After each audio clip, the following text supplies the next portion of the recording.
Alright, what's going on, guys? Trev back again, here to bring you another video. This one's going to be doing another Q&A type of video leading up to the Walking Dead Season 6. This will be part 18.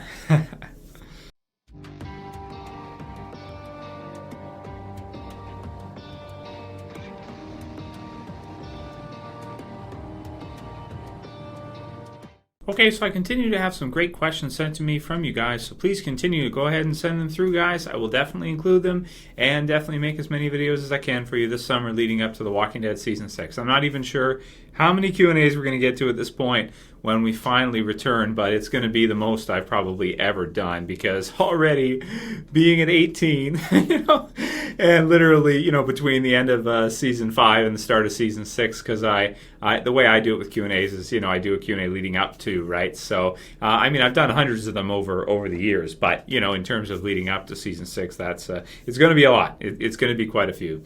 So keep sending me what you guys got. Keep sending me your questions. They've been absolutely great. This one will contain spoilers for anyone who's not caught up on the Walking Dead television series. Comic book series should be fine. So I hope you guys have been liking the comic book series, reviews for the trades, because I bought the rest of the, the trades, so I hope you like them, just for the purpose of doing them. But, also too, though, I think it's the best way to read through the series. The compendiums are fine too, are awesome too, but better than single issues. I think the trades and compendiums are the funnest way to actually go through the different parts and the different volumes of The Walking Dead. So yeah, I hope you guys have been liking them. Let me know what you think. And there's 2 more I gotta buy and I gotta do reviews for. So if I get up to All Out War Part 2 and you guys are still interested, which is volume 21, then I will buy 22 and 23. I think I missed, or do I have 22? I'll have to check again. But anyway, I'll do the rest if you guys want me to. So if you guys want me to continue. So I'm going to continue for now at least and keep doing them. I like to have my channel, when it comes to The Walking Dead, I like to have the channel totally complete. Meaning if you want to go see my thoughts on anything in Dead, you can go to the channel and you'll be able to see thoughts on anything. If you want to see my review for maybe your favorite episode was from Season 1 or Season 2 or Season 3, or your favorite issue was, earlier on, there should be reviews in the channel for pretty much covering everything. So I think it makes sense to do that. So let me know how you guys have been feeling about the volume reviews. I'm going to continue to do them, reviewing different story arcs for The Walking Dead, because it also helps too with, getting the conversation started, making more comic book Walking Dead videos, which is something I was doing before the TV series even started 5 years ago. So that said, got some great questions from you guys. Let's get into them without any further delay. The first one was from iRettros, and he asks, Trev, do you think that the Walking Dead TV series will ever catch up to the comic books? So this is something I have kind of answered in the past before, but it makes a lot more sense to answer it now because, a few seasons in, it was like, yeah, for sure it will. After the 3rd season, for example, the 3rd season of The Walking Dead goes from Volume 3, and I'll put the link to the wiki so you guys can check out the volume numbers. Volume 3, which is Trade 3, called Safety Behind Bars. Season 3 goes from there all the way to almost number 8, which is Made to Suffer. It goes up to the calm before. So it involves 3, 4, 5, 6, 7. So yeah, so it involves 5 volumes. Okay, so at that pacing, yeah, you definitely catch up to the Walking Dead television series. But that was one of the problems I think that Kirkman and the network had with Glenn Mazzar, was he was going through too much material too fast, and they weren't adding in enough new things. So in Season 4 and Season 5, they seem to have kind of revamped that. So they've kind of fixed that problem where they were going through way too much in terms of the story. And Season 4 basically covers Volume 8, Made to Suffer, Volume 9, Here We Remain, and Volume 10, What We Become. So all of Season 4 is 3 trades. Okay, Season 5. Season 5, we got Fear of the Hunters, Life Among Them, and Too Far Gone. We have not yet seen No Way Out, which is Volume 14. So again, that's 3 trades. So based on this current model, it looks to me like they're going to probably continue doing this way of doing it, like Season 4 and 5, where they take 3 trades. That seems like the formula, because Season 4 and 5 both did that. And either 3, 3.5, whatever, and they translate them to the show for a season. Okay, so at that pace, let's say season 6 does the same, and 7, and it pretty much follows that through for most of the trades, even though, they don't always translate. Some action-based trades may translate to fewer episodes than others. It depends, how they translate it. It's not always the same. But if they generally stick to 3 per season, we're looking at Volume 14 will be No Way Out. 15, We Find Ourselves. 16, A Larger World. That would be like Season 6 if they stick to this formula. Season 7 would be Something to Fear, which is 17, 18, What Comes After, and 19, March to War. Okay? And then, so that's, let's see here. Just let me make sure I don't mix up here. So, okay. So, no, 1, 2, 3, 1, 2, 3. That'd be Season 7. Season 8 would be All Out War, Part 1, Part 2, Part 3, and then, that'd be Season 8. So if they go at a pacing of 3 per season, which I almost feel like with the amount of stuff they add in, it's almost like less. It depends. It's hard to say. So let's just say they do about 3 a season. That's about 18 issues of the Walking Dead comic book series in terms of issue releases. Okay, 12 months a year. So you have, in the Walking Dead TV series, one season contains 3 trades, 18 issues of the Walking Dead comic book series, 12 months of the year. Based on that timing, they would. However, lately, the last year or two, Kirkman and Charlie Adler have been doing more. So in 2014, they released 3 trades, so 18 issues of the Walking Dead comic book series, to match that 3 trades used per season of the TV show. Because what they were doing is they had a section there where they were releasing issues bi-weekly. Okay, right now they're not doing that, but they were just doing that as well. So if they can continue that and they can get another 3 trades done this year, then if they can do 3 and 3 every year, the Walking Dead TV series will always be behind the comic book series as they go together. 3 trades in the TV series, 3 trades in the comic book series, and we go forward as long as neither one stops. As long as the comic book series doesn't stop being released, as long as Charlie Adler and Robert Kirkman can keep up with producing new content and do 18 issues a year, it will never catch up. But that's a pretty big ask. I don't know if Charlie Adler can do that much all the way through. His art's amazing, and he'll probably get faster at it as he goes through, since the beginning of the series probably took him a lot longer to do an issue than it does now. Probably pretty quick now, to be honest. But, people get sick, things happen in life, so it might be hard for him to meet those deadlines all the time. So we'll have to see what the future holds for the Walking Dead TV series and comic book series, and whether or not the TV series will ever catch up. That said, they also have included time skips, Volume 22, A New Beginning, after the war in that. You do have a time skip of like 2 years. So if they were to take that and turn that into, I believe it's 2 years, if they were to take that and turn that into, a couple seasons, then they could really stretch it out, right, and create the situation where it never catches up. Fill it enough. It's kind of like a Japanese anime from manga. If they put in enough extra content, like the best stuff, actually, if you look at Season 5, that's all basically filler, to be honest with you. I mean, I don't consider it filler because I look at them as different versions, because I do think Beth and some of the other characters, like Carol, is Carol filler? Is Daryl filler? It's like it's a different story, because usually when you say filler, it means it sucks, like it's just crap they throw in to try to spread it out, or they slow down the story so much to spread it out. And sometimes in Season 5 and 4, you kind of get a little bit of that feel, like they're stretching it a bit. Some episodes feel a bit longer than they should. They're wandering around the forest a little bit longer than we probably should see them do it, right? So they do a little bit of that. Not too much, though. It's not too bad to the point where it's unbearable or it's unwatchable. But, they do add in enough stuff to kind of space it out. So it kind of depends. In the future, there's a lot of unknowns that will happen with the comic book series and the TV series. But if they fill in the TV series with enough stuff, if they keep going with this 2.5 to 3 trades per season, and if Charlie Adler can keep up, I think Robert Kirkman has no problem writing. I think Charlie Adler with the artwork is what takes the time. I think Robert Kirkman could probably write a whole issue, which is released once a month, he could probably write an issue in like maybe a couple days or a day or two. He probably already knows what he's going to put, and he just has to fill in good dialogue and stuff because he knows the general story's direction already. He's probably got it planned out way ahead. So the big problem is Charlie Adler, whether or not he can keep up the artwork. So I think he'll be able to. Hopefully they don't have to switch artists or mess it up or anything. I love the fact that The Walking Dead all the way through has the same art.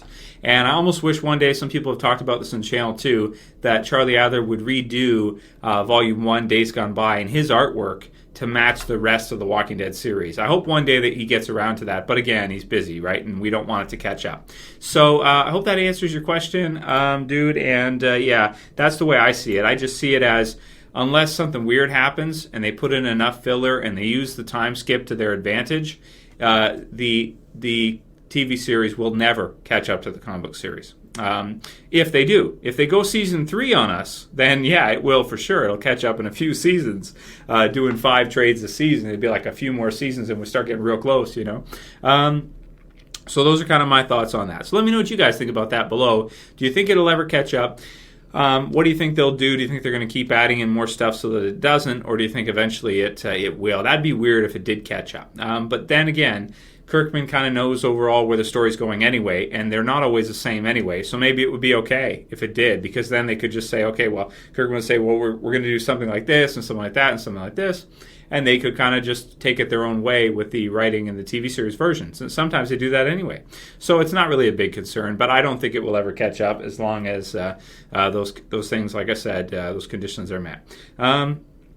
Which is a good thing, because we want the show to last a long time. We don't want it to end to, even if they have to kind of slow down the pace. I love the season 3 pace, but if it means we only get 8 seasons of The Walking Dead, I would rather they continue, give us 14 or 15 seasons or however long it's going to be, and they stick to this formula.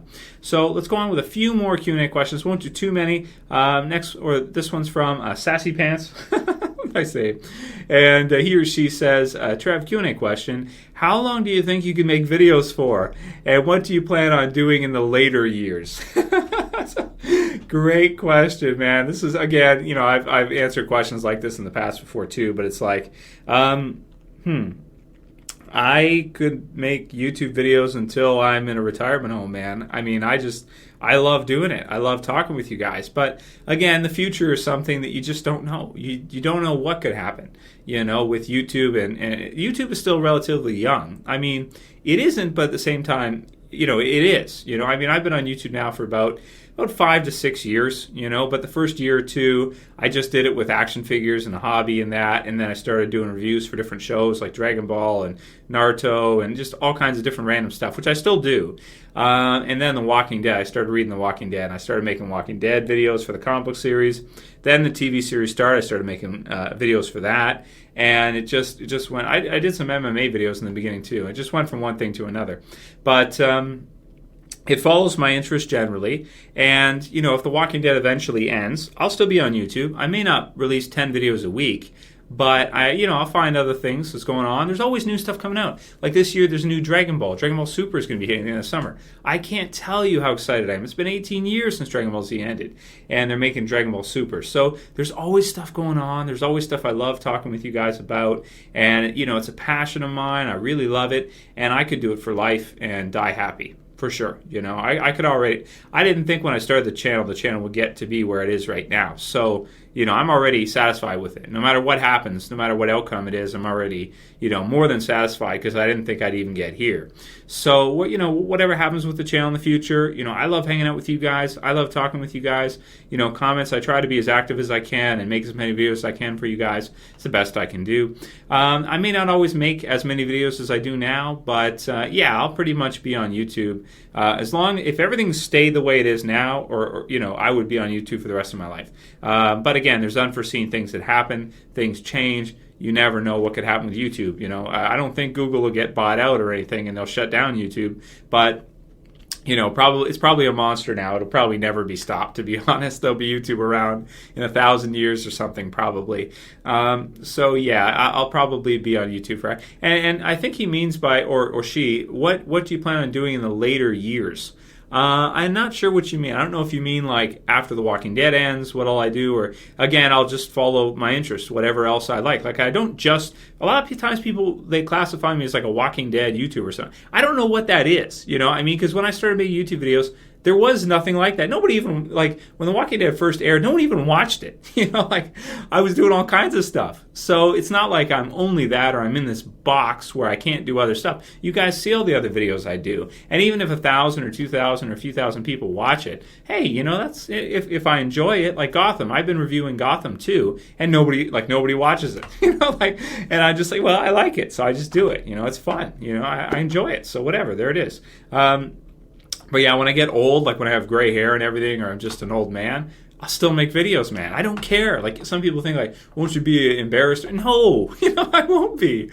I don't think there's any reason to be. You know, I have action figures behind me. Am I embarrassed? No, it's me. Why would I be embarrassed to be myself? You know, to me, I never understood that. It's like other people, you know, people have this idea of others that they don't get embarrassed or they don't feel a lot of the same way that we feel. It's like everybody has things that they're insecure about. Screw it, you know, just live your life, man. Just enjoy yourself. Do what you were put on this earth to do, and do what you love. You know, serve, contribute. You know, enjoy your life. That's what it's all about, man. So yeah, I'd be really happy and satisfied if I could still be on YouTube in 50 years when I'm 70 or something, until they take away my webcam and put me in a retirement home. You know, put dentures in my mouth and whatever else happens. I'm sure I'll get them eventually. I have bad teeth, man. I'll probably get them too soon, to be honest. So there's my answer to you, SassyPants. Okay, next question is from Michael Taylor, and he says, he or she says, you do YouTube as a full-time job? No, I don't. Like I said, it's more of like a hobby. You could think of it as like a part-time job if you want to. But no, I have a full-time job. I do YouTube mostly because I love it, because I enjoy it. But, you know, it is work too to make that many videos and to try to do well and grow the channel and stuff like that. It is some work, but it's not a full-time job. No, I only work on the channel unless I'm on vacation. I work on the channel like 30 hours a week. Right now, I only work on the channel like 10 to 15 hours a week, but it's not a full-time job, no. Okay, next one's from Jordan Munoz, and he says, maybe a little too dark, but imagine Negan making Carl lose his eye by hitting him with a bat. Lucille, that would instantly make us hate Negan. We will be fine, that Glenn's fine, and Carl loses the eye in such a badass way. What do you think? I would love to see you answer in the Q&A. Well, there you go, Jordan. Here's my answer. Okay, that would be pretty dark. It would be pretty good too, because you're right. Because if you get hit him on the head, his freaking eye pops out of his socket or something, you know, and then he's okay. Rick goes absolutely bananas and bites him or something, or who knows. That could be pretty cool. But one thing though is you wouldn't get to see the relationship between Negan and Carl. However, that might not make sense anyway, because Carl is way older in the TV show than he was at that time in the comic book series. That time in the comic book series, he was 12. He's like a kid, you know. TV series version of Carl looks way older. I can't picture Negan saying, "Kid, you scare the crap out of me," or anything like that to Carl, who's like 18 or 17 or 15 or however old he is. It doesn't have the same feel as a 12-year-old with an assault rifle. It just doesn't. But I like your idea. You know, that makes sense. They're gonna have to do something big, and it's gonna have to be, you know, a big death, and it can't be the same as it was in the comic books. Next one's from Daryl Dixon, and we'll do like a couple more. He says, hey Trev, The Walking Dead comic book volume 23, Whispers into Screams, comes out tomorrow, May 12th. So yeah, that's like, you know, a couple days ago now, for when you guys are watching this. The Walking Dead comic book issue 141 comes out May 13th. I wanted to remind you so you don't forget when they come out so you can review them. Yeah, thanks, man. Keep up the good work. YouTube username Daryl Dixon. So, yeah, I wanted to respond. It's just because I do so many different things and I make so many different videos that sometimes I forget release dates and stuff like that because I'm busy working on other stuff. Like I'll be, you know, working my job, and then after I'll spend some time with Jess, get groceries, you know, do the regular life stuff. But then also, too, I could be reviewing something from Dragon Ball Z. I could be, you know, doing, I don't know, Daredevil or just random stuff, you know, that I like to do. I could be doing it, and sometimes I just miss releases, or like with the trades, I've been paying attention to the issues, haven't really been paying attention to the trades for about 2 years since I stopped reviewing them, and I had done all of them that were released up to that point, you know. But yeah, I'm definitely going to get back into them now. And if you guys want to see more of them, I'd just do them all permanently. If you want me to just go forward and review every one in addition to the issues, I will. And thanks for the reminder. You're right. Sometimes I get my numbers mixed up because, like I said, I haven't been buying them for a couple of years. I've been buying the individual issues. Yeah, next one's from Imran Wood. We'll make this the last one. He says, when the Walking Dead series finishes, what do you think will be the end result? Will it be when all the survivors have been killed off, or will we see a cure, for example? So that's a great question. I've done videos like how will it all end, or how will it end Walking Dead. So search the channel if you want to see more on this. But I would say I've always kind of thought that the end of The Walking Dead would be when Rick dies. And then maybe even further than that. Maybe Carl will take over as our lead, and then we'll even see something else like that in the future. The comic book series, I think, was designed to go on like Batman or Superman or Spider-Man, where there's always something. There's always an artist who's always working on it. There's always a writer. It may not always be Kirkman that are writing and working on Dead. And it may not always be Rick's group, because as we see with Fear the Walking Dead, they're getting into doing other groups too and stuff. So the TV series I always thought would end with either Rick's death or maybe Carl's death if it lasts long enough. But who knows at this point, man? Because now they're doing other shows like Fear the Walking Dead and stuff. Could they do another comic book series, Walking Dead, with another group or something? Who knows what can happen? It could be all kinds of stuff. But I'm down for it, and I hope it doesn't end anytime soon. But the way I would like to see it end, I don't know, seeing Rick die in the end, but die happy, you know, satisfied with what he was able to do and what he was able to create and kind of restart civilization would be pretty awesome. That would be a pretty happy ending because, all men must die eventually. There's a Game of Thrones quote for you guys. So let me know what you guys think about all those questions. Write your answers below. And if you like the video, please thumb it up below. Please like the video. If you want to help support the channel, please share it. Please favorite it. And if you're new and you want to subscribe, bottom left to go ahead and subscribe. Get these videos almost daily in your subscriber feed. That's it for today's Q&A, guys. I'll see you again real soon. As always, it's Trev, and I'm saying peace later, guys. See ya.